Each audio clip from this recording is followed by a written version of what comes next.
Hey everybody, Jason Levine with the Dice Tower, and we're back here at our Essen showcase, and we're with designer Uwe Rosenberg, with many classic games that he's done over the years. So let's talk about your history a little bit. You started off first with Bonanza.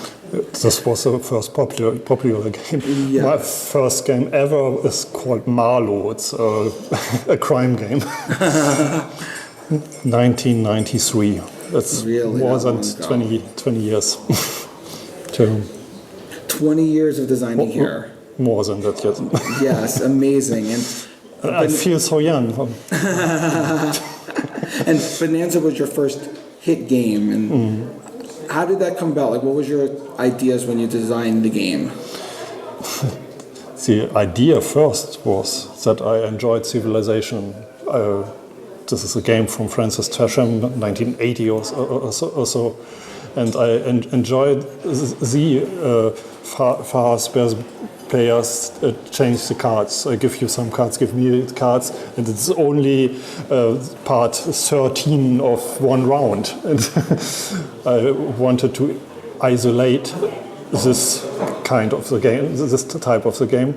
And while isolating Bonanza is growing.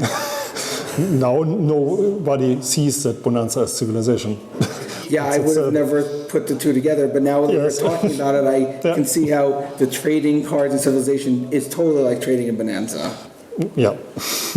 And since then, obviously, your biggest thing has been the Starvation series, we'll call it, with Agricola, Le Havre, where you always have to worry about worker placement, feeding your people.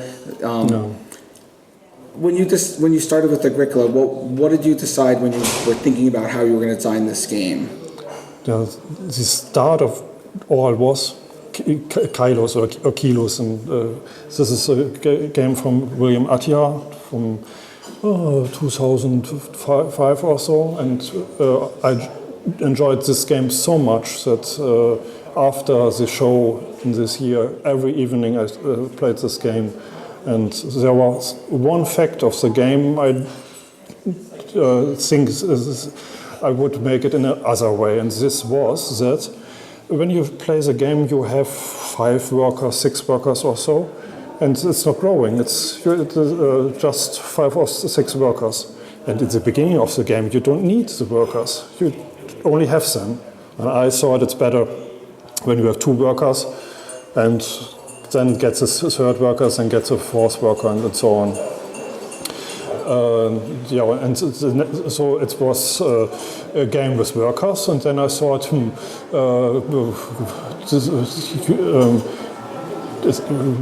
it's a family, two people, and it's growing.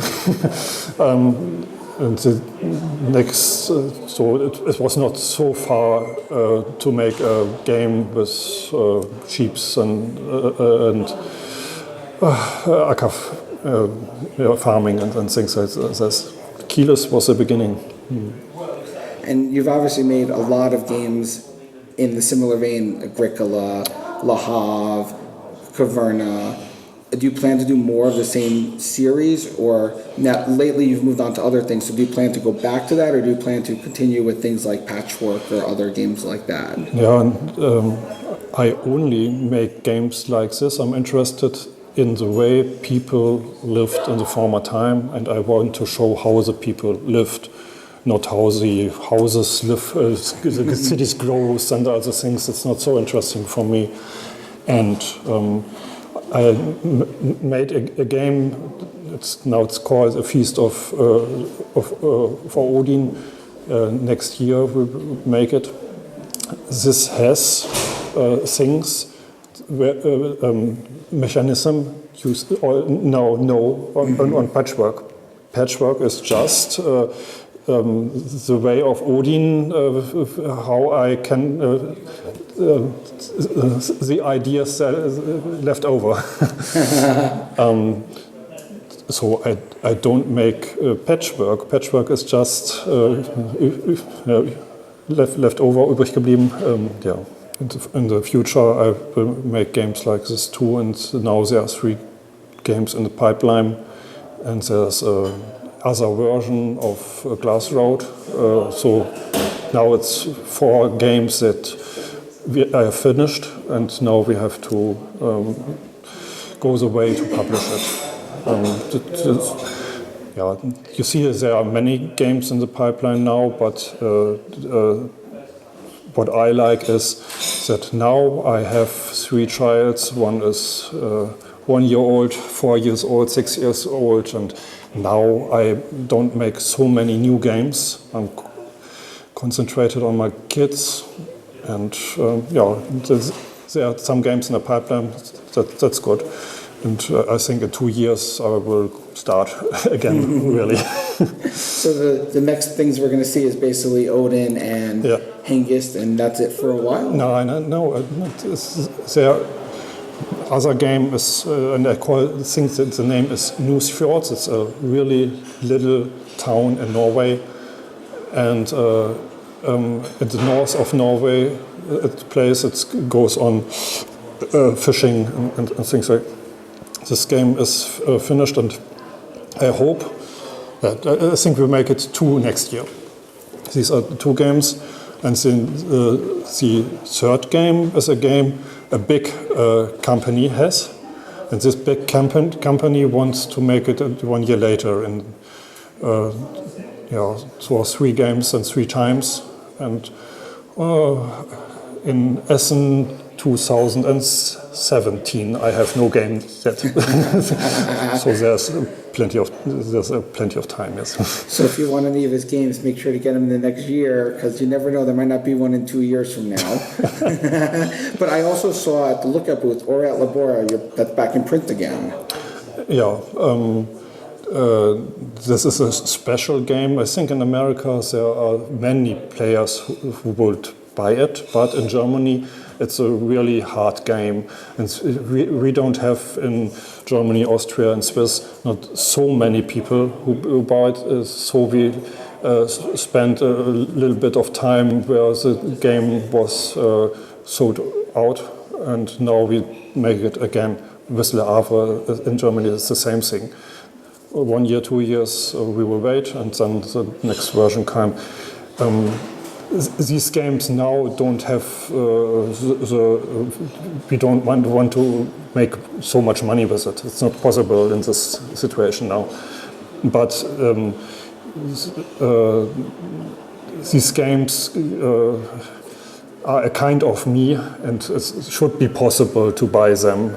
This is a main reason, because we want that people can buy it. So many money we don't spend, so we don't earn with it. Yes. And do you plan to, I know with Bonanza for a while you did expansions, like every year you would release a new expansion, a little deck. And you've been doing that with Agricola too, a lot of little decks. Do you plan to keep producing more little extra cards and goodies for Agricola along the way? Yeah, Agricola, now I have 2,000 cards, I think. That's a really big universe of cards who are possible, and there are many, many cards of fans, and fantastic cards. Some cards are no chance that was my idea. This is fantastic. Bonanza, there's now not so much work. I do make it, but there are ideas from the former time. I have 10 versions which have not been published yet. One day we make a new start that I start to make games, but I think it's hard for me to make really, really good variants, because I have so many things tried now, and now I'm no longer a really expert of Bonanza. 5 years ago I know everything, but yet now I'm expert in Agricola. So, in addition to that, I know a lot of people want to know about Caverna. You've done 2 little mini expansions for it, but do you plan to do more expansions and expand the tiles you can get in Caverna as well? No, I didn't plan this with tiles at all. My plan was to make hand cards, and you see it on the name of the fields. In Agricola, the fields have no name, and when I have a card, it's hard for me to say, go on this field. So every Caverna field has a name, so I can write on the card when you use this field, then this or that happened. So I want to do that. Many of the fans say that this is not necessary for the game, and I can spend my time just this is not so much time for me to make games, and there are 2 more new ideas of games I have in my head, and next year I want to try to make these 2 games. So I don't think that I make so many things for Caverna, and I think we will see if perhaps there are fans who who like to make cards for Caverna. We will see. I don't know that. So if anyone out there has ideas for Caverna, make cards. You might get a fan expansion soon. Cards like Agricola, perhaps, with occupations and minor improvements. Exactly. Now let's talk about Pingas. That's your newest game, and that just came out here at Essen. What's it about? I saw the little the boat where the 2 meeples sail in the boat, which looks cool. But how is the game? It's a really easy game for not for my fans. It's just for the box we have to fill with the game, and so it's for the many people. And it's just play a card and go your way and find some gold for me. As it's not a typical Uwe Rosenberg game, and I designed it 2000, 2001, 2002. It's an old game from me. There are strategic reasons to make this, but it's not a really important game of my universe.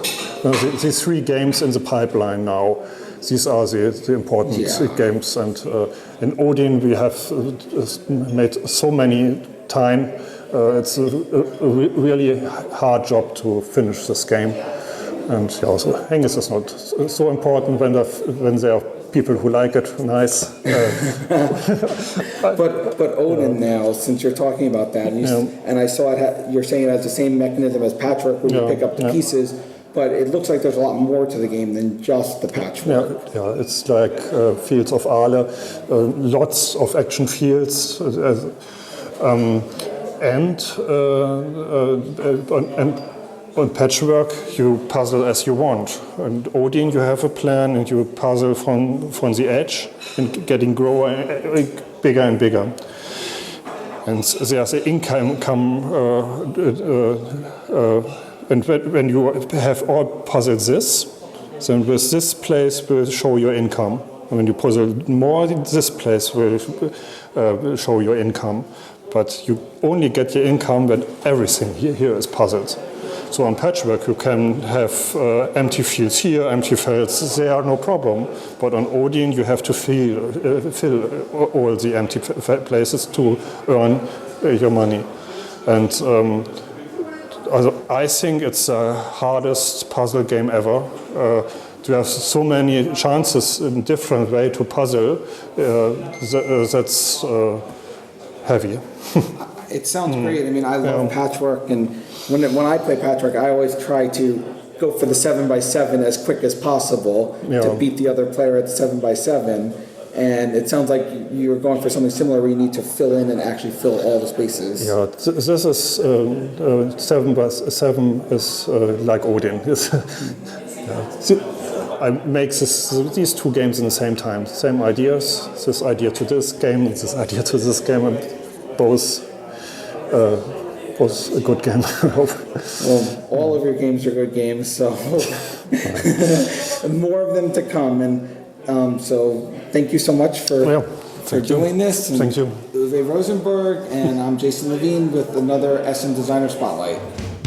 Thanks so much for watching the Dice Tower videos. Find more great videos and reviews, as well as our top-rated audio podcast at Dicetower.com. You can also find other great shows at Dicetowernetwork.com. I'm Eric Summerer, and you've been watching The Dice Tower. The Dice Tower is sponsored by Cool Stuff Inc., where you can find great games for great prices. Cool stuff in stock. Check them out at coolstuffinc.com.